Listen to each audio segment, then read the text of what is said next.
Halo semuanya, selamat sore untuk sobat sertifikasiku yang sudah join nih pada sore hari ini. Gimana kabarnya nih semua? Boleh mungkin kita, say hi dulu dari mana aja, sobat sertifikasiku yang udah hadir, apa dari Jakarta, mungkin dari luar Pulau Jawa? Boleh nih untuk share dulu di kolom chat. Oke, semuanya selamat sore. Selamat datang pada sore hari ini di webinar Bisik dari sertifikasiku. Mungkin buat teman-teman semua yang udah beberapa kali ikut webinar dari kita udah tahu nih apa tuh Bisik. Aku mau kasih overview juga nih sedikit kalau Bisik itu merupakan bincang asik, di mana sertifikasiku menghadirkan berbagai rangkaian webinar menarik yang tentunya tema-temanya sangat bermanfaat untuk sobat sertifikasiku semua. Dan untuk yang mau mengetahui ada webinar apa aja sih ke depannya yang bakal kita hadirkan, sobat sertifikasiku bisa cek di Instagram kita, ada di @sertifikasiku karena banyak webinar-webinar yang akan coming soon. Oke. Halo semuanya, salam kenal ya yang udah komen di kolom chat ini ada dari Riau, juga ada dari Kalimantan, Bandung, dan wow ada yang dari Sumatera dan Cirebon dan banyak lagi tentunya. Nah, buat sobat sertifikasiku juga yang mungkin mau, ikut webinar yang udah pernah kita laksanakan sebelumnya, juga bisa cek nih di YouTube kita, ada sertifikasiku, karena di situ, banyak kita upload webinar-webinar yang telah ada sebelumnya. Nah, sobat sertifikasiku, sebelumnya izinkan saya memperkenalkan diri. Perkenalkan saya Tesya yang akan menjadi moderator pada sore hari ini dan menemani sobat sertifikasiku semua dalam 2 jam ke depan. Untuk tema kita pada sore hari ini yaitu adalah siapapun bisa belajar graphic design. Buat teman-teman semua di sini, ada nggak kira-kira yang udah berprofesi sebagai seorang graphic designer atau yang masih kuliah mungkin mengambil jurusan tersebut atau ingin, terjun ke dunia graphic design? Ada nggak kira-kira boleh tulis di kolom chat atau mungkin bisa kasih overview sedikit nih, kira-kira apa sih graphic design dan graphic designer itu? Ada yang tahu nggak mungkin, bisa kasih sedikit 1 kata atau 2 kata di kolom chat, yang tahu mungkin apakah itu graphic design dan seperti apakah kira-kira gambaran pekerjaan seorang graphic designer? Sambil kita menunggu untuk, narasumber kita sore hari ini, beliau sedang bersiap untuk join. Kita bisa, bincang-bincang dulu nih sedikit sebelum masuk ke materi nanti. Sobat sertifikasiku ada yang tahu nggak apa itu graphic design dan seperti apa sih kira-kira pekerjaan sebagai seorang graphic designer? Halo Azka dan Rizky Hidayatun, ada juga dari Manggarai NTT. Salam kenal semuanya, selamat datang sore hari ini pada webinar Siapapun Bisa Jadi Graphic Designer. Siapapun bisa belajar graphic design. Ayo, ada yang tahu nggak nih? Atau semuanya masih baru mau mulai terjun juga nih ke dunia graphic design? Hari ini kita bakalan membahas tentang graphic design dari selama 2 jam ke depan ya, bersama dengan ada nanti narasumber kita, ada Bapak Muhaditri. Beliau sedang prepare untuk join, jadi kita bisa bincang-bincang dahulu nih. Oke, ada yang baru mau mulai, Andika Widyasmoro. Baru mau mulai, oke. Oke, sobat sertifikasiku bisa juga kita menghadirkan kelas untuk junior graphic design. Jadi yang memang baru mau mulai bisa sekali untuk ikut di kelas kita karena kelas kita ini merupakan sertifikasi kompetensi di mana nanti jika lo lulus untuk kompetensinya sudah diakui oleh BNSP. Jadi sudah diakui oleh negara tentunya. Kita menghadirkan kelas junior graphic design, di mana ada 4 sesi pelatihan dan juga sudah uji kompetensinya. Halo, salam kenal semuanya yang baru hadir, selamat datang. Mungkin aku mau kasih rules dahulu nih terkait webinar sore hari ini. Webinar sore hari ini akan berlangsung selama 2 jam dengan tema siapapun bisa belajar graphic design dan akan ada link absensi. Link absensi akan kita kirim melalui kolom chat di akhir webinar. Dan buat teman-teman semua yang mau mendapat e-certificate, pastikan mengisi untuk link absensi tersebut. Karena kita mengirimkan e-certificate itu berdasarkan absensi yang diisi. Jadi sudah otomatis apabila teman-teman atau sobat sertifikasiku semua yang sudah ikut tapi tidak mengisi link absensi, mohon maaf sekali, mungkin kita tidak bisa mengirimkan untuk e-certificate-nya karena sudah melalui sistem. Begitu ya sobat sertifikasiku. Jadi nanti absen ada di akhir acara. Oke. Mayoritas di sini boleh tahu nggak nih di kolom chat apakah mahasiswa ataukah pekerja? Atau mungkin masih ada yang sekolah juga, boleh kita sharing-sharing dahulu nih sambil kita menunggu untuk narasumber kita join.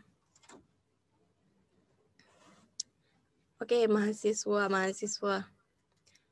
Ada yang baru lulus juga, ada yang pekerja. Oke, untuk yang pekerja berarti ingin shifting karir gitu ya? Atau memang saat ini sudah berkecimpung di dunia graphic design? Mungkin ini ada yang sudah bekerja. Ada Iwan Agesta. Kak Iwan mungkin apakah mau shifting karir atau memang sudah berkecimpung nih di dunia graphic design? Ingin mencoba hal-hal baru. Baik. Benar sekali. Karena memang kalau bisa kita tuh jangan sampai nyaman di satu zona nyaman aja. Karena mungkin kita tidak akan berkembang apabila kita hanya nyaman di satu zona nyaman aja. Betul, oke. Oke, sobat sertifikasiku, mohon ditunggu untuk narasumbernya. Sebentar lagi beliau baru mau join. Sekarang sudah hadir ada 104 orang dari total hampir 200 orang yang mendaftar. Jadi kita bisa bincang-bincang dahulu sebelum masuk ke materinya. Saya mahasiswa dan karyawan, Kak Rivaldi.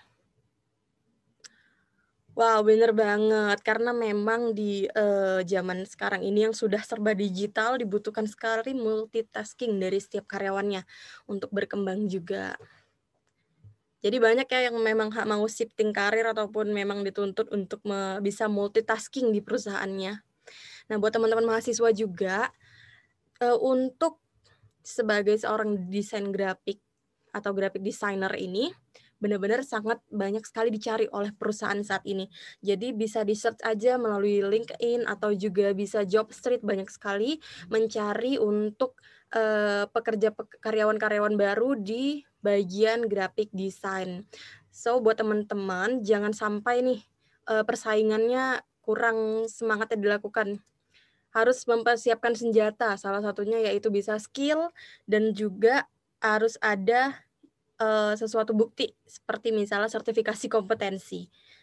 Karena sertifikasi kompetensi kita sudah diakui oleh BNSP, jadi itu bisa menjadi senjata nih buat sobat sertifikasiku semua yang memang mau shifting karir atau buat mahasiswa yang baru mau terjun ke dunia graphic design. Selain itu juga yang memiliki skill graphic design ini bisa untuk freelance juga banyak sekali ya. Oke. Mungkin sebelum kita mulai, sambil menunggu Pak Muhadi nih, karena beliau sedang ada kendala sedikit untuk join. Boleh tanya-tanya dulu? Ada dari Raymond Ratu, share sertifikasi BNSP apa aja yang dimiliki sertifikasiku dalam waktu terdekat. Oke, Raymond, pasti kita akan share nanti di akhir webinar, jadi pastikan tetap saksikan webinar ini hingga akhir, karena banyak sekali info menarik nanti di belakang yang bakal kita tampilkan. Terima kasih Raymond untuk pertanyaannya, nanti akan terjawab di belakang. Oke. Tadi pertanyaan saya belum terjawab nih, mungkin ada yang bisa jawab. Ada nggak sih yang tahu apa itu graphic design dan mungkin seperti apa gambaran pekerjaan seorang graphic designer? Karena yang udah join mungkin udah ada gambarannya nih dan tertarik untuk bisa menjadi seorang graphic designer. Ada yang tahu nggak nih? Jadi nanti kita bisa rundingkan juga bareng narasumber kita yang bakal segera hadir. apa itu graphic design dan seperti apa pekerjaan seorang graphic designer. Oke. Ini ada dari Kak Raimon. Oh, Kak Raimon kerja di BUMN bagian komunikasi ya, Kak, ya? Ada Kak Raimon. Oke, Kak Okta, terima kasih jawabannya. Seorang yang bikin visualisasi atau gambar dari suatu konten atau rancangan gitu. Maybe. Oke, Kak. Nanti kita bisa rundingkan ini sama narasumber kita. Bener nggak kira-kira gambarannya seperti ini? Terima kasih untuk jawabannya, Kak. Kak Okta.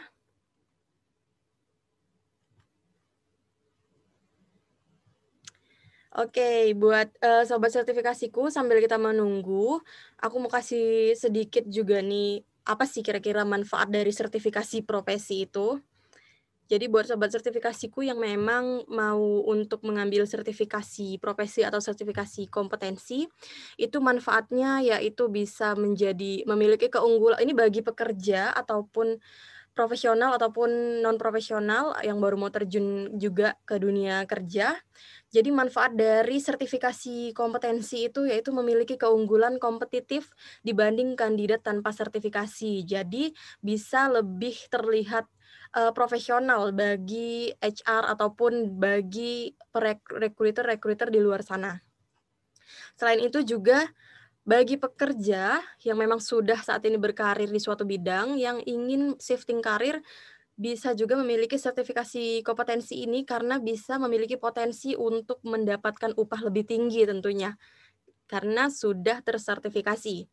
Dan juga memiliki kesempatan yang lebih besar untuk mendapatkan pekerjaan. Buat mahasiswa yang tadi memang baru lulus atau yang baru mau ngasih nyusun skripsi, bisa loh untuk sertifikasi kompetensi ini menjadi, syarat kelulusan atau SKPI yang bisa menjadi portofolio buat teman-teman semua. Jadi bisa memiliki kesempatan yang lebih besar untuk mendapatkan pekerjaan. Selain itu juga menunjang karir profesional tentunya. Dan, yang mungkin belum tahu apa sih sertifikasi kompetensi itu, apa sih bedanya sertifikasi versus sertifikat atau ijazah. Jadi kalau ijazah itu merupakan pengakuan yang memang, misalnya atau sertifikat, misal teman-teman mengikuti webinar seperti saat ini. Mengikuti webinar itu mendapatkan sertifikat, seperti itu. Dan itu tidak ada waktu berlakunya, bisa berlaku selamanya. Dan sedangkan sertifikasi kompetensi itu, sertifikatnya diakui oleh BNSP atau negara dan berlakunya itu selama 3 tahun. Kenapa 3 tahun? Karena itu bisa, merupakan standar. Jadi bagi pemegang sertifikasi kompetensi bisa tetap terstandarisasi kemampuannya di suatu bidang, seperti itu. Oke. Dan kalau ditanya apakah biaya sertifikasi mahal atau murah? Nah, kita bisa bilang kalau sertifikasi profesi di sertifikasiku termasuk yang terjangkau daripada dengan, beberapa sertifikasi di tempat lain. Kenapa? Karena kita juga, keunggulannya yaitu investasi terjangkau, bisa diakses 24 jam, materi relevan dengan uji kompetensi, serta, untuk mentor sudah berpengalaman di bidangnya. Jadi, kenapa bisa dikatakan berpengalaman, untuk mentor yang memang sudah terjun ke bidangnya, dia akan memberikan contoh berdasarkan yang sudah dilakukan. Jadi bukan hanya terkait teknis saja yang ada di buku, seperti itu. Oke, ada pertanyaan dari Kak Raymond. Apakah sertifikasi dari sertifikasiku include persiapan untuk sertifikat BNSP? Dan perpanjangan BNSP lebih murah ataukah sama seperti harga sertifikasi baru? Oke, untuk sertifikasiku di sini udah include ya untuk paket ujian dan juga pelatihannya. Jadi teman-teman hanya cukup mendaftar sekali, kita sudah bisa membantu untuk ujian serta pelatihannya. Perpanjangannya tentunya tidak sama seperti waktu awal, dia lebih murah dikarenakan, hanya untuk refreshment gitu ya. Jadi tidak 100%. Selain itu, sertifikasi kompetensi BNSP tidak hanya berlaku di Indonesia, namun seluruh negara Asia dan Eropa dan lainnya sedang menjadi fokus Kemnaker juga untuk diakui negara seluruh dunia. So, buat teman-teman sobat sertifikasiku semua yang mau persiapan, bisa banget nih dari sekarang untuk mengikuti sertifikasi kompetensi yang diinginkan. Kalau boleh tahu di sini sobat sertifikasiku yang udah hadir pada webinar sore hari ini, ada rencana nggak nih untuk ikut sertifikasi kompetensi junior graphic design? Bagaimana? Apakah ada?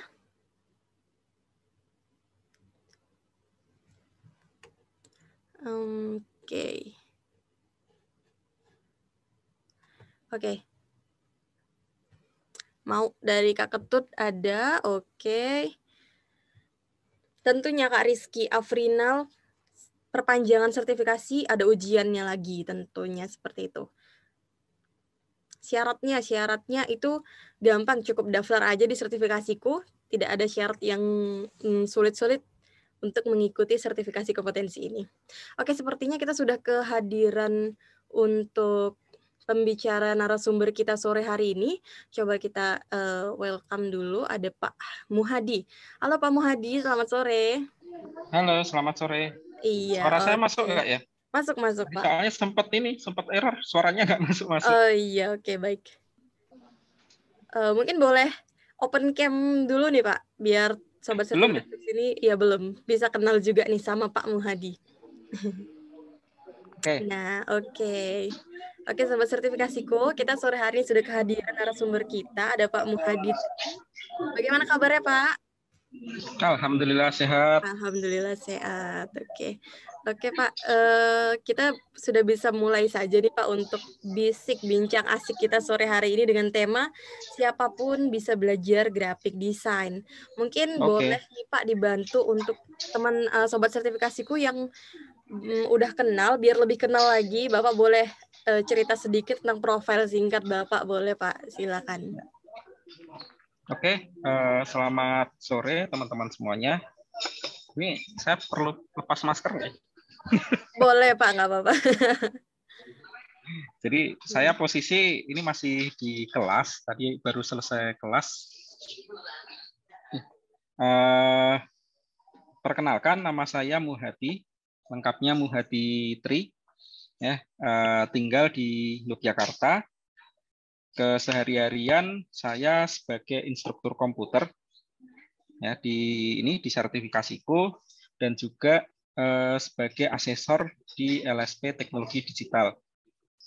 Nah, selain itu saya juga sebagai master penguji, istilahnya kalau di lembaga sertifikasi kompetensi yang di bawahnya Kemdikbud itu namanya LSK, Lembaga Sertifikasi Kompetensi, itu di bidang digital marketing, meskipun juga ada di kelas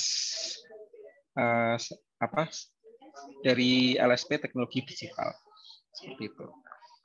Kemudian pengalaman desain grafis, saya mengajar desain grafis dari 2005.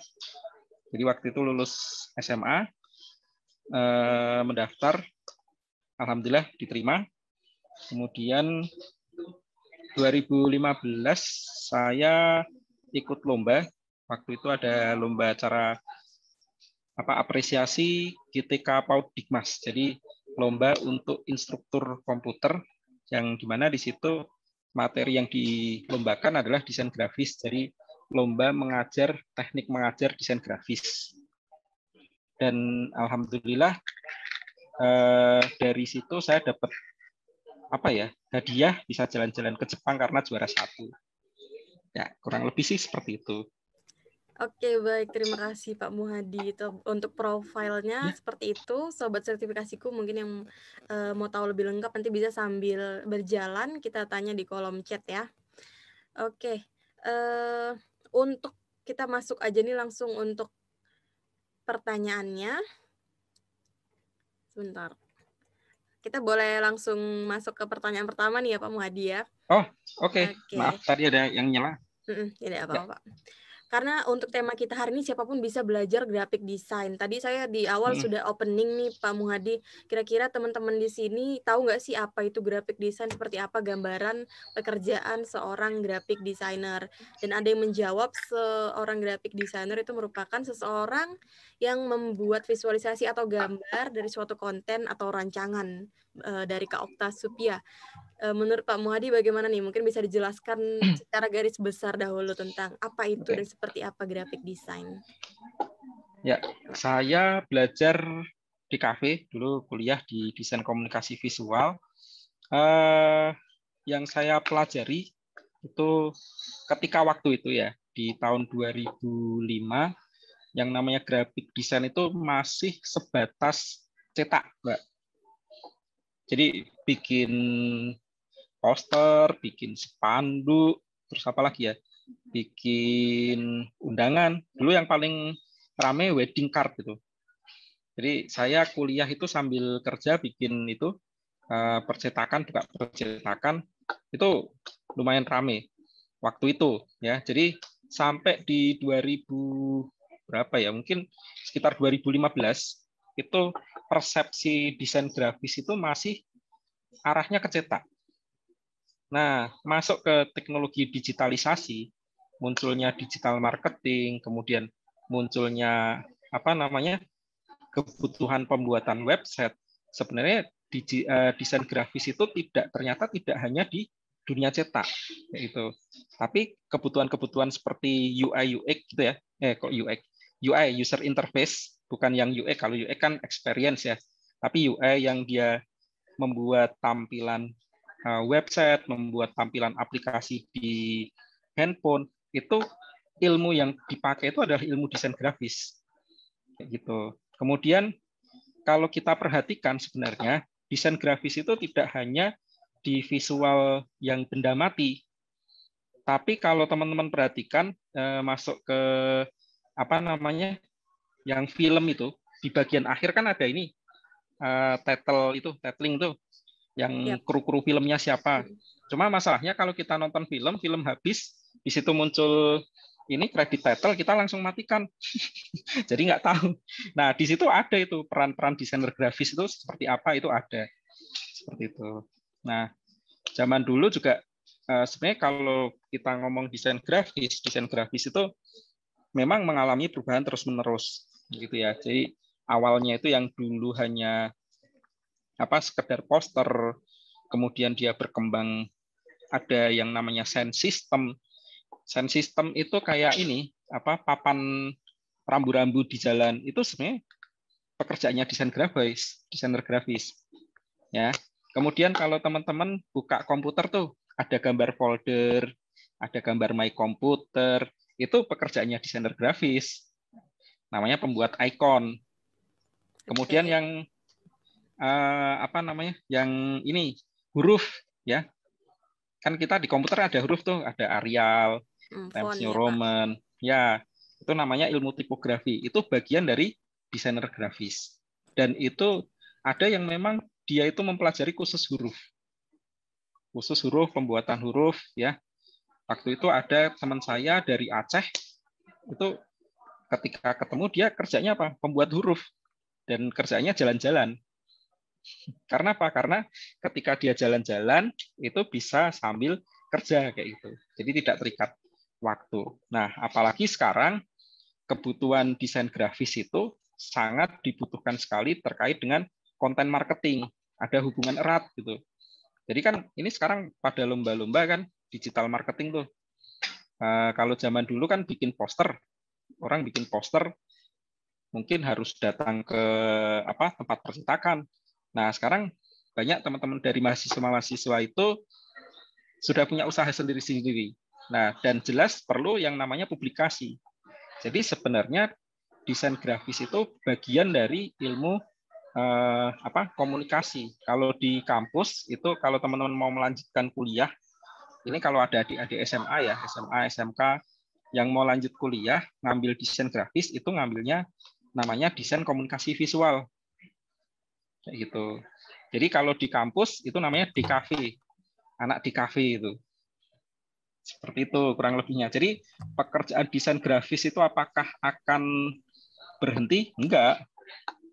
Justru sekarang malah lebih banyak yang membutuhkan. Oke, berarti zaman dahulu dengan sekarang itu benar-benar udah berkembangnya sangat pesat gitu ya Pak. Kalau begitu, Yes. bisa dikatakan untuk prospek karir di dunia graphic design ini seperti apa sih Pak? Bidang apa saja kira-kira yang membutuhkan untuk profesi ini? Oke, bidang apa saja yang membutuhkan profesi desain grafis? Yang jelas yang pertama advertising agency. Itu posisi desain grafis yang banyak diincar oleh mahasiswa-mahasiswa komunikasi dan juga desain komunikasi visual. Ya. Kemudian yang kedua, itu biasanya dia di percetakan. Kemudian kalau percetakan sekarang mungkin udah agak turun ya. Nah, sekarang lebih banyaknya ke print digital itu. Ya kan? Ada yang di bagian operatornya, ada yang di bagian desainnya. Nah, itu banyak juga yang membutuhkan gitu. Dia lebih ke arah nanti namanya advertising apa? Orang kalau desain itu banyak yang nyebut advertising. Kalau yang di agensi itu tadi itu nyebutnya advertising, tapi kalau yang dia biasanya masuk ke situ lebih banyak nyebutnya advertising. Karena apa? Nyeting apa? Punyanya klien kan. Kita kira kalau mau dicetak seperti apa. Nah, kemudian prospek pekerjaan yang lain itu di web software developer atau software house. Ya, jadi tadi yang saya sampaikan sekarang tidak hanya berkutat di cetak, tapi ada juga yang software house itu butuh desainer grafis untuk merancang tampilan, namanya UI, user interface-nya. Gitu. Itu butuh ilmunya desain grafis. Coba aja mungkin Mbak Eca kan kenal programmer tuh. Programmer kalau suruh bikin desain itu acak adul tuh. Entah merah ketemu warna hijau atau bentuknya apa kayak itu. Kadang-kadang seperti itu. Tapi dengan sentuhan grafis itu nanti akan lebih menarik kayak gitu. Nah, Oke. kemudian nah ini yang banyak nih Mbak sekarang. Ya, benar Pak. Sambil rebahan tapi dapat duit. Nah, benar. Jadi Freelance. freelancer. Iya, benar-benar Pak. Ya, freelancer itu banyak sekali. Ya, freelancer banyak sekali. Kalau yang komunitasnya besar itu ada 1.000 lancer kalau di Indonesia. Nah, kalau di luar negeri ada freelancer.com, ada apa namanya? Yang Freepik. Mungkin teman-teman pernah dengar ada Freepik, ada Shutterstock. Nah, mereka itu sebenarnya yang mengisi atau yang mengupload itu adalah freelancer itu. Bayarannya bukan rupiah ya, tapi dolar. Jadi bisa untuk shifting karir juga gitu Pak di freelance. Iya, betul. Apalagi sekarang zaman digital sudah sangat maju, mudah untuk mendapatkan freelance seperti itu ya Pak. Oke. Iya. Jadi Pak untuk graphic design sendiri, kira-kira skill apa yang benar-benar harus dibutuhkan? Yang pasti skill editing itu pasti ya Pak. Kalau boleh Bapak jelaskan sedikit nih skill apa saja Pak yang dibutuhkan oleh seorang graphic designer? Oke, kalau dari sisi skill ya, jelas kemampuan penggunaan komputer itu wajib sekarang. Ya, kalau zaman dulu kan bikin poster bikin baliho untuk apa itu namanya bioskop, itu kan di airbrush ya. Seni lukis tuh sebenarnya. Nah, sekarang udah nggak kepake. Orang diminta bikin poster misalkan, oh saya butuh waktu gambarnya 2 jam. Apa kok 2 jam? 2 minggu. Nah, kalau kita pakai teknologi itu kan siapa sih artisnya, difoto, habis itu masukkan komputer, diedit, cetak, paling 2 hari selesai. Nah, jadi dengan adanya teknologi ini itu jelas mempersingkat waktu. Jadi skill yang utama adalah skill penggunaan komputer grafis kalau kita nyebutnya. Nah, komputer grafis itu ada apa saja? Itu macam-macam. Nanti yang salah satunya yang nanti akan kita pelajari di sertifikasiku ya. Salah 2 sih, karena ada dua skill yang harus dikuasai. Itu skill mengolah gambar vektor. Nah, satunya skill mengolah gambar bitmap. Seperti itu. Kemudian kalau di luar skill teknis ya, memang soft skill juga sangat dibutuhkan. Jadi seorang desainer grafis itu pasti atau biasanya itu akan dikejar yang namanya deadline. Jadi kita misalkan diminta nih, kira-kira selesai kapan? 5 hari. Nah, kadang klien nawar 2 hari aja lah. Ya udah 3 hari. Oke. Ketika sudah kesepakatan 3 hari, maka seorang desainer grafis itu harus memenuhi janjinya. Jadi kalau teman-teman yang ini mau nyari pacar yang suka menepati janji, carilah desainer grafis. Oke, benar-benar, Pak. Baik, berarti ada memang dua skill teknis dan juga soft skill itu perlu juga untuk sobat Ya, sertifikasiku betul. semua. Baik, dan sekarang juga marak nih Pak untuk layanan-layanan instan untuk desain seperti Canva dan sejenisnya. Sebagai seorang graphic designer, bagaimana nih tanggapan Bapak dengan hadirnya layanan-layanan tersebut yang karena memang sudah memiliki berbagai fitur gitu Pak? Ya, jadi layanan instan seperti ada Canva, kemudian ada apa lagi ya? Macam-macam ya. Ada mungkin Adobe Sparkpost ya, dan sebagainya. Itu kalau dikatakan untuk proses desain, ya intinya adalah desainnya masih sederhana. Nah, kemudian yang kedua, kita tidak bisa berkreasi lebih banyak. Ini saya bisa share screen nggak nih? Boleh mungkin Pak sambil kita share screen. Nah, jadi proses dalam pembuatan desain itu biasanya kalau saya ya dimulai dari pembuatan sketsa. Apalagi kalau dapat orderan logo. Logo itu kan sepertinya sederhana nih. Nah, ini saya bikin nih. Nah, saya ketika membuat sebuah logo, saya harus membuat sketsa dulu. Kira-kira ada alternatif berapa? Kira-kira dari sketsa ini bisa nggak dibuat menggunakan software-software yang instan? Mohon maaf Pak, belum terlihat sepertinya ya. Ya? Belum terlihat, screen-nya. Sebentar.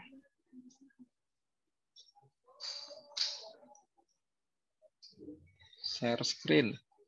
Screen mulai sekarang. Nah, ini kelihatan? Masih belum, Pak. Masih black. Masih belum. Ya udah. Saya tutup aja. Ya. Jadi intinya adalah ketika ada layanan software instan, maka sebenarnya itu hanya akan mengungkung kreativitas kita. Seperti itu. Kemudian apakah tidak bermanfaat layanan instan itu? Ya memang bermanfaat untuk kasus-kasus tertentu. Tapi ketika kita menginginkan sebuah desain yang custom, sangat sekali custom, itu tidak bisa. Misalkan nih, saya di Canva, saya mau buat gambar 2 lengkungan. Itu saya malah nggak bisa. Ya. Kemudian saya pengen bikin di Canva itu gradasi dari warna merah ke warna oranye misalkan. Itu aja udah bingung. Gimana bikinnya? Kemudian kalau misalkan saya pengen membuat drop shadow itu atau bikin bayangan, tapi bayangannya ada perspektifnya. Nah itu nggak bisa juga. Jadi dari tools-tools instan itu sebenarnya kenapa sih tools instan itu menjadi populer? Itu karena mereka menyediakan template. Ya. Kemudian si pengguna sendiri dari template itu sudah puas gitu. Nah, ketika ingin mengeksplor lebih jauh, nah itu banyak fitur-fitur yang yang tidak bisa digunakan. Jadi buat teman-teman yang mungkin malah sudah sering pakai seperti mungkin Corel, Adobe Illustrator, Photoshop, itu ketika berpindah ke software-software instan seperti itu, maka malah akan jadi bingung. Saya pengen bikin seperti ini nggak bisa, bikin seperti ini nggak bisa. Nah, cuma untuk yang pemula, sangat-sangat pemula, itu akan tertolong. Karena apa? Ada banyak aset yang sudah disediakan, tinggal drag and drop. Jadi sebenarnya yang dilakukan itu bukan mendesain, tapi melayout atau mengkomposisikan. Kayak gitu. Kan dia sudah ada nih bentuknya. Oh, ini taruh di sebelah kanan, ini taruh di sebelah kiri. Tapi kan dia tidak merancang dari awal. Yang namanya desain itu kan dari kata rancangan ya. Nah, itu sebenarnya dari rancangan awal. Rancangannya dia mau bikin seperti apa. Nah, keterbatasan seperti itulah yang memang membuat ya agak kesulitan sih bagi saya kayak itu. Jadi kalau memang dibutuhkan yang lebih powerful ya memang harus upgrade. Dan mungkin bagi teman-teman yang masih pemula itu jadi pintu masuk untuk mencintai desain grafis bisa sih seperti itu. Tapi di dunia kerja, nah apalagi kalau nanti sudah sampai proses cetak nih Mbak. Di proses cetak itu sangat kompleks. Misalkan di Canva mau bikin desain bolak-balik tuh agak susah kan? Iya, betul. Ya, meskipun bisa tapi apa ya step by step-nya lebih panjang kayak gitu. Terus kalau misalkan mau hapus background itu juga agak susah. Misalkan nih saya mau ngedit baju saya kan yang saya pakai putih nih. Nah, kadang-kadang klien tuh ada permintaan yang aneh-aneh. Tolong ya bajunya nanti diedit jadi warna merah atau warna ungu atau warna apa. Nah, itu yang tidak bisa dilakukan oleh software-software instan. Seperti itu. Oke, karena memang saya juga pernah dengar begitu Pak, beberapa mungkin klien banyak yang request untuk misalnya logo brand dan mereka butuh filosofi gitu begitu ya Pak. Mungkin filosofi dari suatu brand tersebut kalau dari Canva mungkin agak sulit untuk desain atau merancang dari awal begitu ya Pak. Oke, inilah. Misalkan saya ingin membuat desain, nanti tulisannya melengkung. Ada yang pernah bikin nggak? Bikin menggunakan software instan yang tulisannya bisa lengkung. Atau bisa perspektif tuh, kayak misalkan dari kecil, ujungnya nanti yang satunya membesar. Kayaknya nggak ada template begitu. Nggak ada template-nya ya. Fontnya masih sedikit seperti. Ya. Nah, kemudian kalau kita mau lebih ini ya, lebih apa? Expert lagi, sebenarnya hadirnya seperti apa ya, software-software instan itu juga peluang bagi desainer grafis. Kalau kita lihat di sebelah kiri salah satu software tadi katakanlah Canva atau yang lain ada fitur yang namanya aset elemen ya, ada fitur elemen. Nah, elemen di situ kan ada gambar-gambar tuh. Nah, ada yang gratis, ada yang gambar mahkota biasanya kalau yang untuk berbayar di semua template ya. Nah, kalau kita bisa masuk ke dalam Canva, itu juga menjadi peluang bagi kita untuk mendapatkan pundi-pundi yang lain. Jadi, sebagai desainer grafis yang sungguhan, itu bukan menggunakan template, tapi bisa menciptakan template, Mbak. Gitu. Oke, benar. Jadi bisa menciptakan template gitu ya Pak. Oke.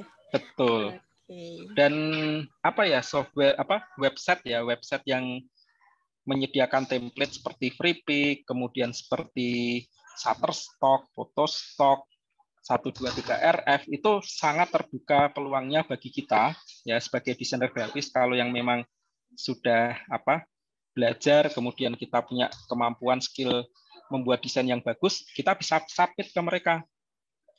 Nah, itu harganya nanti harganya itu bukan beli sekali, kita bikin sekali tapi bisa di-download berkali-kali kan lumayan. Ya satu kali downloadan 0,25 rupiah, 25 dolar lah. Kalau $1 15.000 ya sekitar 5 ribuan itulah. Itu satu kali download kayak itu. Kali 1000 download itu sudah bisa dihitung sendiri sobat. Iya. Oke. Nah, sebenarnya kalau yang bentuknya seperti itu ya yang kita menyediakan template kurang ini sih, kurang banyak dapatnya. Tapi rata-rata orang yang sudah punya template-template di situ nanti akan dikontak secara personal. Itu saya punya siswa itu dari 2016 dia fokus ke dalam dunia freelancer yang upload desain itu ya. Nah, sekarang lumayan sudah bisa beli bermacam-macam kayak gitu. Jadi bisa cuan juga gitu ya. Oke. Betul. Kalau dilihat dari sekarang nih Pak, semakin banyak lulusan-lulusan di bagian di kafe atau desain grafik ini. Menurut Bapak sendiri, kira-kira desainer seperti apa sih yang bisa survive di industri sekarang? Desainer yang bisa survive itu yang jelas dia bisa menciptakan solusi bagi klien. Ya, karena apa? Karena eh, sekarang kebutuhan desain itu tidak hanya sekedar cetak. Itu. Ingat ya, kebutuhan desain tidak hanya sekedar cetak, kemudian klien itu butuhnya cepat. Sehingga kalau kita mau survive ya tadi minimal kita bisa mengejar deadline ya, menepati janji kita sendiri. Jadi 2 hari ya, 2 hari harus jadi. Apalagi kalau yang bisa memproses dengan cepat. Saya pernah dapat orderan itu 2015, saya masih ingat waktu itu diminta untuk membuat materi calon bupati di suatu wilayah lah kayak itu. Nah, dia minta ngobrol jam 10 malam itu. Oke ya, saya tunggu besok pagi selesai itu desainnya. Ya udah saya bikin jam 12 selesai, saya langsung kirim. Mereka senang, oke, bikin desain cetaknya. Dan itu berlangsung selama 3 bulan. Kayak gitu. Nah, dari 3 bulan tersebut saya bisa membeli motor baru. Wow. Tuh sobat sertifikasiku mungkin bisa jadi motivasi juga nih. Bisa langsung beli motor. Oke, Pak. Berarti memang harus bisa tepat deadline, tentunya skill juga. Betul. Dan untuk seorang desain grafis itu juga perlu kreativitas begitu ya, Pak. Jadi bagaimana nih menurut Bapak bisa kasih tips nggak cara untuk menjadi desainer grafis yang kaya akan ide dan kreativitas? Ya, ini sering sekali ditanyakan oleh teman-teman ya. Gimana sih cara mendapatkan ide, gimana cara kita biar terus fresh, kemudian apa ide-ide yang baru itu bisa muncul bagus. Yang pertama, yang namanya desain grafis, atau tadi ada yang tanya sih, apa sih bedanya desain grafis dengan DKV itu ya. Nah, perlu dijawab dulu nggak itu? Ya, Boleh, boleh. jadi kalau desain grafis itu memang masih sebatas di dunia cetak, ya, desain grafis. Karena grafika, inti dari grafis itu adalah grafikanya itu. Grafika itu sendiri kan dia ini cetaknya ya. Jadi ilmu yang didapatkan itu dari seni grafika. Jadi bagaimana mengcloning gitu, mengcloning desain yang sudah kita buat seperti itu. Itu desain grafis. Tapi kalau di kafe itu lebih ke luas sekali, ya, lebih luas. Tadi ada user interface dan sebagainya itu di bagian desain komunikasi visual. Ya, kurang lebihnya seperti itu. Jadi kalau kita baca lagi di skema SKKNI, Standar Kompetensi Kerja Nasional Indonesia, memang batasan desain grafis sekarang sudah tidak hanya sebatas cetak, tapi masuk ke perfilman dan seterusnya. Nah, kembali lagi ke tadi yang ditanyakan Mbak Eca, gimana sih dapat ide-ide yang baru, ide-ide yang segar? Yang pertama nih Mbak, kalau kita pengen sesuatu yang kreatif, yang bisa menghasilkan sesuatu yang kreatif, maka berkumpullah dengan orang-orang yang kreatif juga. Jadi penting bagi kita membentuk sebuah komunitas atau bergabung dengan komunitas-komunitas orang yang kreatif. Kayak gitu. Itu sangat penting ya. Kemudian yang kedua nih. Nah, setelah kita bergabung apa? Yang namanya desain grafis ya, ilmu-ilmu grafis itu harus kita latih terus-menerus. Gitu. Saya dulu ketika masuk di kampus awalnya itu mengira kalau yang namanya DKV, kuliah desain grafis itu ketika masuk kuliah menghadap komputer, kemudian apa namanya membuat desain di komputer. Ternyata enggak, Mbak.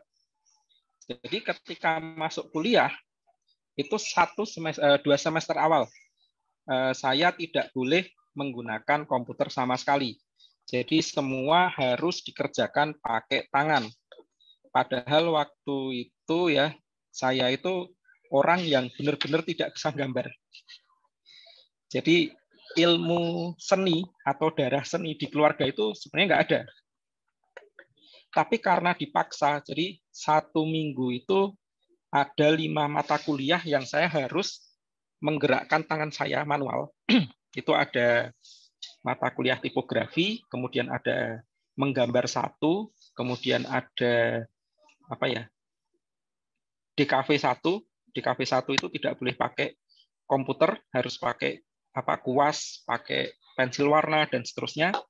Kemudian ada nirmana, dan satu lagi saya lupa ada mata kuliah apa yang dia memang intinya harus manual. Tapi karena dipaksa, kemudian awalnya sih dipaksa, karena dipaksa kita jadi terpaksa. Karena terpaksa kita jadi biasa. Karena kita sudah terbiasa, jadi luar biasa. Jadi intinya memang dari awal itu harus mau dipaksa. Dan memang harus terus berlatih kayak gitu. Itu yang kedua ya. Tadi yang pertama kita gabung ke komunitas-komunitas. Ya, yang kedua kita harus terus berlatih. Kemudian yang ketiga, perbanyak jalan-jalan. Jangan jalan-jalan. Oke. Ya, kalau kita cuma di kamar rebahan, ya nggak bakalan dapat ide. Tapi cobalah keluar jalan kaki, keliling kampung misalkan, kayak gitu. Nah, itu bisa jadi kita punya ide-ide baru. Ada hal-hal baru yang bisa kita nikmati, kayak gitu. Mencoba beraktivitas di luar kebiasaan itu juga akan membuat atau menemukan ide-ide baru. Seperti itu. Oke, itu untuk salah satu beberapa tipsnya begitu ya, Sobat Sertifikasiku. Betul. Oke, berarti bisa dari pengalaman Bapak sendiri nih, berkecimpung di grafik desain, kira-kira berapa persen Pak untuk materi kuliah yang memang banyak digunakan di dunia kerja, begitu Pak? Mungkin boleh diinfokan Pak. Jadi kalau ditanya berapa persen, ya 100% sih. Nah, ini yang jadi permasalahan itu adalah banyaknya yang salah pilih jurusan. Biasanya seperti itu. Ya, salah pilih jurusan. Saya waktu itu masuk di kafe. Ya, waktu itu masuk di kafe, saya ajak Bapak Ibu saya untuk mendaftar ya masuk ke kampus. Itu awalnya saya nggak boleh. Karena apa? Karena anak-anak di kafe ya, itu kan identik dengan orang seni. Nah, itu ketika masuk kampus, itu ya emang waktu itu teman-teman saya itu, ya kakak-kakak kelas sih, itu ada yang rambutnya gondrong, ada yang piercingan, dan seterusnya. Nah, itu ternyata mereka yang menganggap bahwa di kafe itu adalah masih soal seni murni. Nah, tapi buat kakak-kakak kelas yang sudah mau lulus waktu itu beda banget, Mbak. Yang mereka setelah magang terus balik ke kampus itu tampilannya itu beda. Nah, karena apa? Karena di dunia desain, ketika mereka sudah masuk magang, ternyata di Jakarta ya, teman-teman kan waktu itu magangnya banyaknya di Jakarta tuh. Nah, mereka ketemu eksekutif-eksekutif, jadi tampilannya pakai jas gitu. Ya, lucu-lucu lah kayak itu. Jadi, kalau ditanya ilmu di kafe, ya kalau di tempat saya sih, saya masuk jurusan desain komunikasi visual, kemudian 2015 ya masih kuliah waktu itu semester 2, saya mendaftar menjadi instruktur desain. Kemudian saya 2007 buka percetakan gitu ya. 2011 itu bikin studio foto. Ternyata ilmu desain grafis itu masuk juga ke fotografi. Kepake. Seperti itu. Dan sampai sekarang ilmu-ilmu desain itu ya masih kepake. Saya bikin desain bisa aja sebenarnya pakai seperti apa itu? PowerPoint lah, misalkan bikin PowerPoint, bikin presentasi. Nah, itu ilmu yang dipakai itu adalah ilmu desain. Jadi ilmu desain itu tidak hanya sebatas Corel, sebatas Photoshop, sebatas penggunaan Canva, kemudian sebatas software-software grafis, itu tidak hanya seperti itu. Tapi ilmu desain itu ada ilmu komposisi, ilmu melayout, ilmu mengkombinasikan warna, kemudian ilmu estetika, dan sebagainya. Nah, itu nanti semuanya akan dipelajari. Gitu. Nah, permasalahannya dulu kenapa saya susah-susah belajar 6 tahun kalau misalkan di sertifikasi itu bisa dalam waktu 2 hari atau misalkan 1 minggu orang bisa menguasai desain grafis. Kan seperti Benar-benar itu. Pak, iya. Iya kan? Benar, dan juga diakui begitu ya Pak, Dan oleh diakui lagi. negara. Nah, Jadi buat jadi yang memang nggak punya background di desain mungkin bisa gitu untuk ikut yang sertifikasi kompetensi gitu ya Pak. iya. Nah, jadi saya selama berapa tahun ya? Berarti sekarang mengajar sudah sekitar 15 tahunan. Jadi waktu itu lulus SMA itu saya sudah mulai ngajar. Dari perjalanan mengajar itu saya bisa jadi juara 1 instruktur komputer. Itu salah satunya adalah bagaimana mengajarkan teori-teori desain itu secara singkat, secara simple, tapi berbasis praktek. Jadi bukan hanya teori desain, misalkan ada teori color braster, ya. Nah, mereka tahu teorinya, oh warna yang pas itu warna A, B, C, tapi pengaplikasiannya bagaimana? Nah, saya balik, saya praktekkan, ya mempraktekkan sebuah desain, tapi berbasis teori. Itu. Biasanya kan orang nggak penting teori gitu. Tapi ini saya balik, saya mengaplikasikan sebuah desain, tapi basicnya pakai basic teori. Gitu. Dan itu ketika saya gunakan untuk mengajar, yaitu tadi saya bisa mendapatkan juara 1 waktu itu lomba instruktur di tahun 2015 tingkat nasional. Iya. Sebenarnya saya penasaran juga nih Pak, Bapak mengikuti lomba instruktur komputer begitu ya. Ya, Sementara yang diajarkan desain, sebenarnya hubungannya seperti apa begitu Pak? Karena dikira komputer nih oke. ikutnya eskom begitu mungkin. Ya, ini ada apa ya? Mispersepsi juga waktu itu di 2008-an kalau nggak salah. Jadi banyak yang mengira ilmu desain itu adalah ilmu komputer. Sebenarnya bukan ya. Nah, kenapa saya bilang seperti itu? Karena waktu itu di 2008 kalau nggak salah atau 2009 itu mulai desain grafis itu masuk ke SMK, masuk ke ini sekolah kejuruan ya. Nah, itu banyak lowongan guru teknis itu di kafe. Tapi yang diminta itu adalah guru eskom. Padahal sebenarnya orang di kafe itu ada jurusannya desain komunikasi visual, basisnya adalah basis seni, basis komunikasi. Jadi bukan teknis komputernya. Nah, sampai sekarang ini lembaga-lembaga kursus, lembaga pelatihan itu menganggap desain grafis itu adalah ilmu komputer. Jadi kalau kita buka di Kemnaker, buka di Kemdikbud, maka yang menyelenggarakan program desain grafis itu masuknya ke rumpun komputer. Kayak gitu. Jadi hubungannya apa antara desain grafis dengan komputer itu rumpun pembelajarannya aja, rumpun pengelompokan ini sih Mbak, kursus dan pelatihannya itu masuk ke rumpun komputer. Seperti itu. Baik, oke, terjawab nih mungkin buat yang penasaran juga apa hubungan dan korelasinya seperti itu. Dan juga nih Pak, ada juga nih di kolom chat yang request, boleh tadi yang mau Bapak share screen tadi boleh dicoba lagi mungkin Pak, ada yang Coba penasaran. ya. Sambil kita juga mungkin bisa pertanyaan selanjutnya untuk software apa nih Pak kira-kira yang paling sering digunakan atau minimal dikuasai? Karena software desain itu kan beberapa yang memang budgetnya cukup mahal atau relatif mahal seperti itu Pak. Oke, muncul nggak ya ini? Masih hitam sih Pak dia di Masih ngeblank layarnya. ya. Oke. Iya. Ya. Baik, untuk software nih screen depannya, tapi ketika masuk nggak ini ya, nggak muncul. Ya, jadi kalau untuk software sekarang jauh lebih murah dibanding mungkin 5 tahun yang lalu. Kenapa saya bilang murah? Karena sistem pembelian software itu tidak beli putus, Mbak. Jadi kalau zaman dulu tuh misalkan beli Adobe Photoshop gitu ya, itu harganya sampai 12 juta sampai 10 juta berapa ya? 12 juta kalau salah. Nah, karena apa? Karena sistemnya beli putus. Jadi beli software itu berlaku selamanya.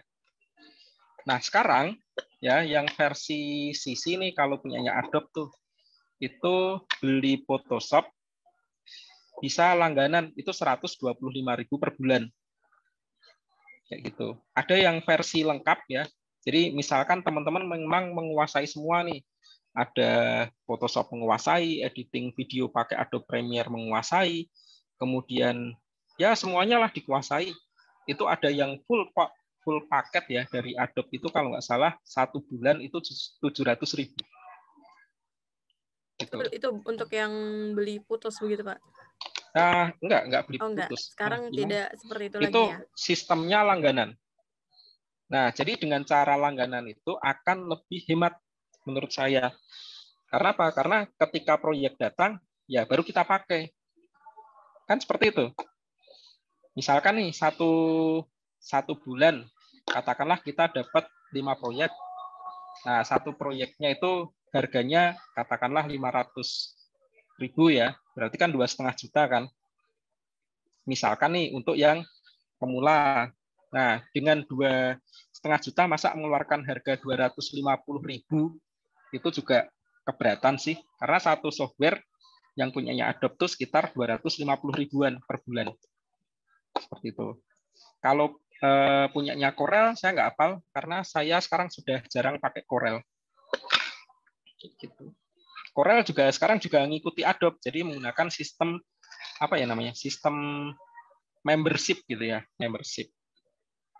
Nah, untuk teman-teman saya sarankan yang sudah mulai punya usaha gitu ya, kalau misalkan kita pengen usahanya maju, coba deh nggak usah pakai software bajakan. Jadi coba pakai software yang berbayar gitu. Karena apa? Karena kadang-kadang kita ngomong nih dilarang korupsi gitu, tapi kita sendiri masih softwarenya bajakan. Ya sama aja kan? Oke. Biar lebih Nah, berkah juga dengan ya, Pak. software yang nah betul itu yang dicari adalah berkahnya. Dan mungkin Mbak Eca bisa share screen kalau mau nyoba. Ada salah satu juga software yang untuk editing foto. Itu gratis, Mbak. Namanya Photo PA. Itu online dan gratis. Itu full. PA. Fitur-fiturnya juga mirip seperti punyanya si Adobe Photoshop. Gitu. Kalaupun kita mau donasi juga nggak terlalu mahal sih donasinya. Nah, bedanya apa? Untuk menghilangkan iklan aja kalau donasi itu. Bisa dicatat buat teman-teman semua nih yang mungkin baru mau mulai. Ada tadi foto PA. Itu free dan bisa dengan donasi begitu ya, Pak ya? Iya, betul. Oke. Fitur-fiturnya lengkap. Baik, buat sobat sertifikasiku yang memang ada pertanyaan juga nih, bisa untuk di kolom chat, silahkan ditanyakan mumpung ada narasumber kita yang memang sudah luar biasa nih untuk pengalamannya di bidang yang sesuai dengan tema kita pada sore hari ini. Oke, itu ada yang share tuh untuk linknya itu ya, Ya, Pak? betul. Oke. Betul. Oke, mungkin Pak bisa juga nih karena Bapak juga kan termasuk salah satu asesor juga ya Pak di LSPTD. Menurut Bapak sendiri kira-kira sepenting apakah sertifikasi kompetensi grafik desain untuk baik yang mungkin sudah menjadi seorang desain grafis muda ataupun yang baru mau terjun di bidang ini Pak? Oke, kalau saya sih sebenarnya saya bukan pedagang sertifikat. Jadi gini, kalau terkait dengan desain grafis nih, itu yang paling utama adalah portofolio, bukan sertifikat. Ya. Jadi meskipun saya seorang asesor yang melakukan sertifikasi, itu saya menyatakan bahwa yang paling penting dari sebuah desainer grafis ya, itu adalah portofolio. Jadi membuat karya itu lebih penting daripada sekedar sertifikat. Nah, tetapi ketika kita mempunyai sertifikat kompetensi, apalagi teman-teman yang baru mulai terjun nih, yang masih mungkin ada lulusan SMK, ya kan, fresh graduate. Kalau yang udah kuliah sih sebenarnya sertifikat kompetensi di bidang desain grafis, ya bisa dibilang kalau dia kuliahnya desain grafis ya atau di kafe, itu mungkin nggak kepake. Ya, nggak kepake. Karena apa? Karena perusahaan akan melirik dari portofolio. Tapi untuk teman-teman yang baru lulus SMK itu masih sangat kepake sekali. Nah, kepakainya apa? Kalau yang teman-teman yang lulus kuliah S1 misalkan, saya sudah lulusan DKV nih S1, nggak perlu dong desain sertifikat kompetensi desain grafis itu ya, sertifikat profesi gitu. Nah, kalau teman-teman mau memenangkan proyek-proyek tender yang di bawahnya tender pemerintah yang nilainya bisa ratusan juta, maka sertifikat itu menjadi kunci, salah satu syarat administrasi. Kayak gitu, Mbak. Jadi sekarang ini banyak tender-tender dari pemerintah itu yang meminta salah satunya punya sertifikat kompetensi atau sertifikat profesi. Jadi Baik. baik kepentingannya dari sisi kepentingan penting atau tidak, silahkan dinilai mau mendapatkan dana lagi nggak. Gitu. Tapi kalau buat teman-teman yang baru lulus SMK ya mereka kan butuh pembuktian ya. Nah, pembuktian paling cepat itu melalui sertifikat kompetensi. Yep. Kayak gitu. Jadi Karena memang ketika nanti lamar kerja dan sebagainya, itu yang diperiksakan pertama administrasi. Ya kan? Baru setelah benar. administrasi ada tes interview, wawancara. Kalau dipanggil. Nah, kalau administrasinya aja nggak lulus, nah itu agak repot ya. Nah, salah satu syarat administrasi sekarang yang banyak dibutuhkan yaitu tadi sertifikat kompetensi. Iya Tapi benar. kalau yang sudah lulus kuliah itu biasanya linknya juga beda kan, link pertemanannya dan sebagainya. Tapi ya kembali lagi, ketika nanti ingin punya proyek-proyek yang berkaitan dengan pemerintah, BUMN dan sebagainya, maka syarat sertifikat kompetensi itu harus ada. Seperti itu. Benar, karena memang banyak juga sekarang perusahaan yang menyertakan di requirements-nya lebih diutamakan yang memiliki sertifikasi kompetensi begitu, Pak. Selain itu Ya, juga dibanding ijazah. ya beberapa saya lihat ada seperti itu, Pak. Selain dengan fresh graduate juga untuk sertifikasi dan bisa juga nih untuk sekarang kan banyak untuk recruiter itu yang mencari Ya, di LinkedIn begitu. betul. Kalau ada ijazah, ada plus sertifikasi. Itu biasanya besar untuk lolos administrasi. Ya, Oke. oke. Jadi gini, Mbak, sambil ngomong ini sertifikat kompetensi dan ijazah, ini saya meneruskan ucapannya Pak Wikan, Dirjen Vokasi itu. Jadi kalau ijazah itu adalah teman-teman itu bukti sudah pernah belajar apa. Kan seperti itu Pak Wikan biasanya ngomong. Nah, maksudnya seperti apa sih? Kalau sertifikat kompetensi itu adalah saya bisa apa. Jadi gini, kalau ijazah, apalagi sekarang nih, hampir semua tingkat SD, SMP, SMA, itu tidak ada yang sekarang namanya tinggal kelas. Saya yakin semuanya diluluskan. Udahlah, mau ngomong iya apa tidak, saya yakin itu hampir semuanya diluluskan. Kuliah juga gitu, asal skripsi beres, lulus. Ya. Nah, akhirnya skripsinya buat apa juga? Kan akhirnya cuma masuk ke ini, perpustakaan. Ada nggak yang setelah skripsi, Mbak Eca lulusan apa? S1? Saya S1 ya, penyiaran, Pak. S1. S1 penyiaran. Skripsinya sekarang buat apa, Mbak? Di Dokumentasi. perpus. Di perpus ya, Iya, benar. oke. Nah, itu dia. Jadi yang namanya ijazah itu adalah pernah belajar apa. Tapi kalau sertifikat kompetensi, aku bisa apa? Nah, aku bisa apa itu artinya ketika nanti teman-teman ujian, itu juga belum tentu bisa lulus. Kalau memang tidak sesuai dengan standar yang ditetapkan. Jadi kalau kuliah, kalau untuk sekolah ya, apalagi sekolah SD, SMP, SMA itu hampir semua sekolah itu pasti meluluskan. Kan ada dulu yang namanya UN tuh, saya masih ingat tuh. Teman saya itu ada yang nggak lulus satu, nangis dia. Nggak lulus, benar-benar nggak lulus. Karena di bawah itu. Nah, setelah zaman angkatan saya, nggak ada yang namanya ini, batas minimal.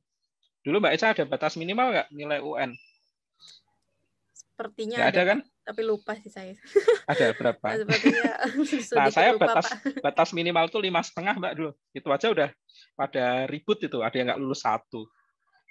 Nah, jadi memang hampir semua sekolah ya, jadi itu pasti meluluskan.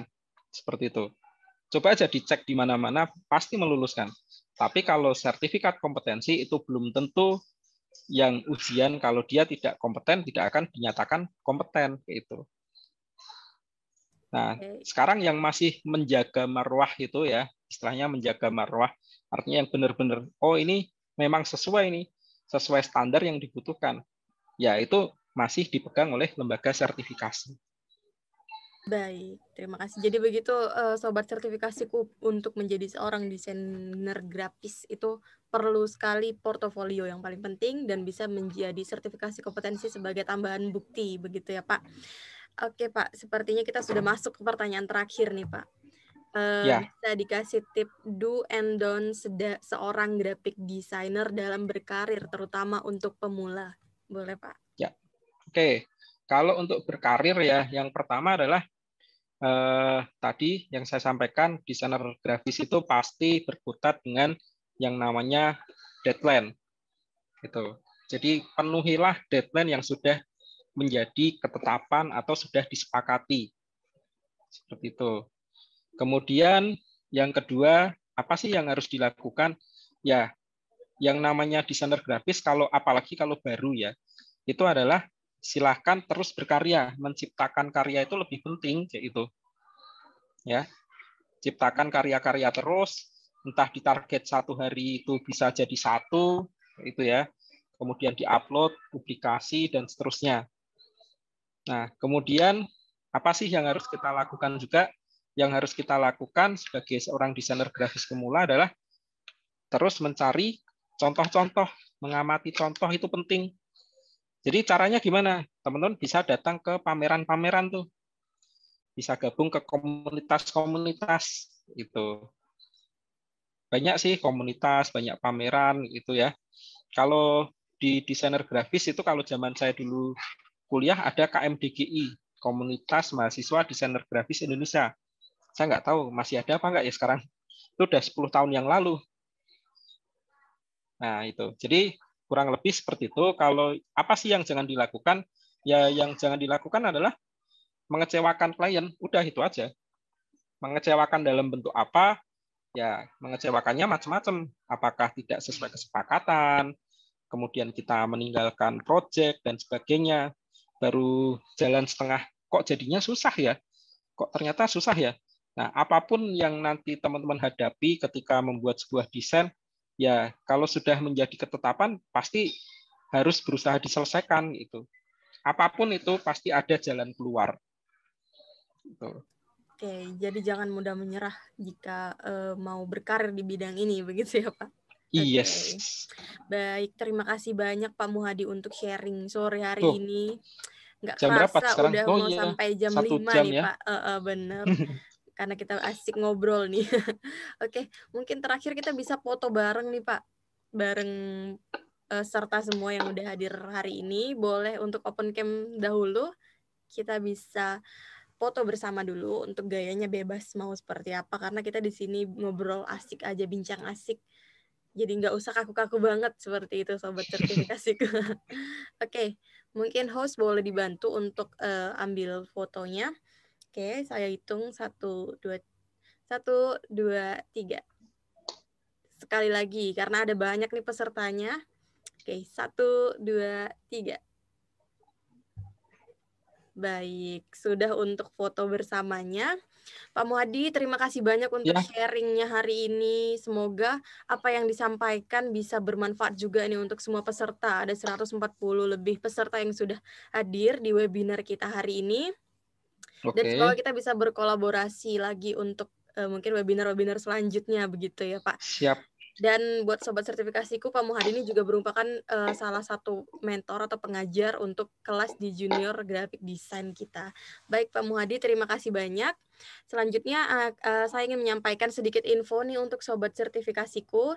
Untuk host boleh untuk bantu share screen maksud saya. Oke, langsung nih kita baru aja share screen sudah ditayangkan promo menarik hari ini. Next host, link absensi terakhir ya teman-teman. Nah, Tadi sesuai tema kita hari ini yaitu siapapun bisa belajar graphic design. Kita memiliki kelas pelatihan sertifikasi kompetensi junior graphic designer di mana jadwal pelatihannya 26 Juni sampai 27 Juni dan uji kompetensinya 3 Juli. Apa sih hasil yang diharapkan seperti yang tertera pada layar? Jadi untuk lulusan-lulusan dari junior graphic designer di sertifikasiku bisa diharapkan mengaplikasikan prinsip dasar desain, menerapkan prinsip dasar komunikasi, mengoperasikan perangkat lunak desain, menerapkan desain brief, dan menciptakan karya desain pastinya. Untuk silabusnya, ini bisa dilihat oleh sobat sertifikasiku semua, yaitu ada elemen desain grafis, juga ada software Adobe Illustrator yang beberapa poin-poinnya seperti tertera, dan ada brief desain juga seperti yang sudah Pak Muhadi bilang tadi, ada juga di desain grafis itu tipografi. Di sini juga kita akan belajar terkait hal ini. Kemudian selain software Adobe Illustrator, kita juga memakai Adobe Photoshop, dan berikut untuk poin-poinnya. Dan kita akan ada project juga, membuat project logo dan corporate, dan ada pembekalan atau kisi-kisi sertifikasi, karena memang tujuan dari pelatihan ini untuk bisa lulus di sertifikasi kompetensi. Selanjutnya membuat project post. Jadi memang mix antara materi dan juga dengan praktek. Untuk biayanya investasi cukup 3 juta rupiah saja untuk biaya normal, itu termasuk pelatihan dengan 4 sesi dan juga uji kompetensi. Next, host. Nah, apa tadi promo menariknya seperti yang sudah tayang nih di layar sobat sertifikasiku semua, yaitu ada potongan Rp500.000.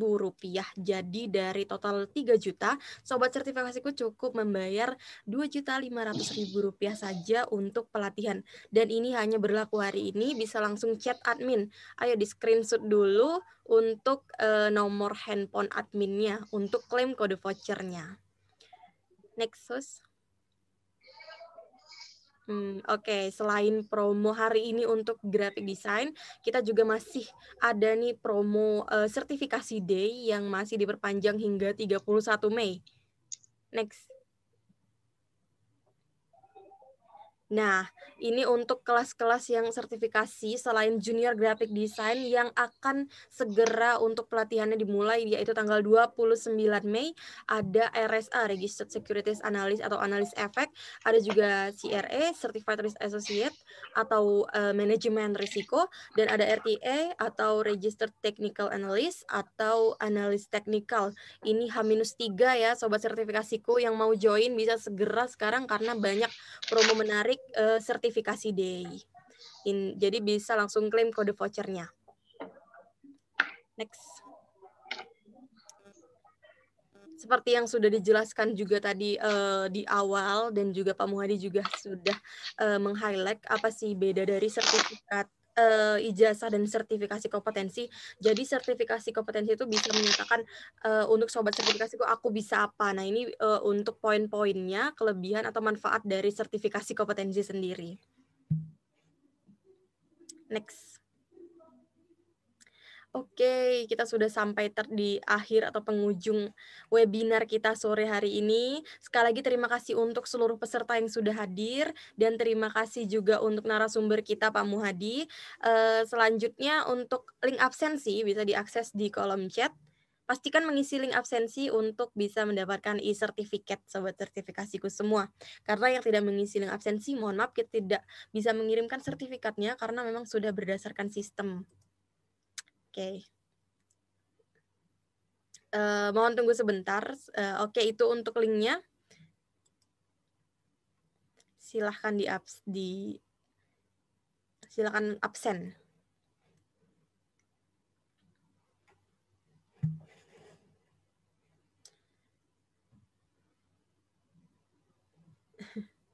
Oke.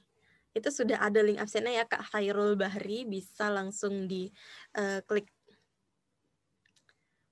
Sertifikat akan dikirim paling lama Senin di email yang terdaftar oleh yang didaftarkan di link tersebut.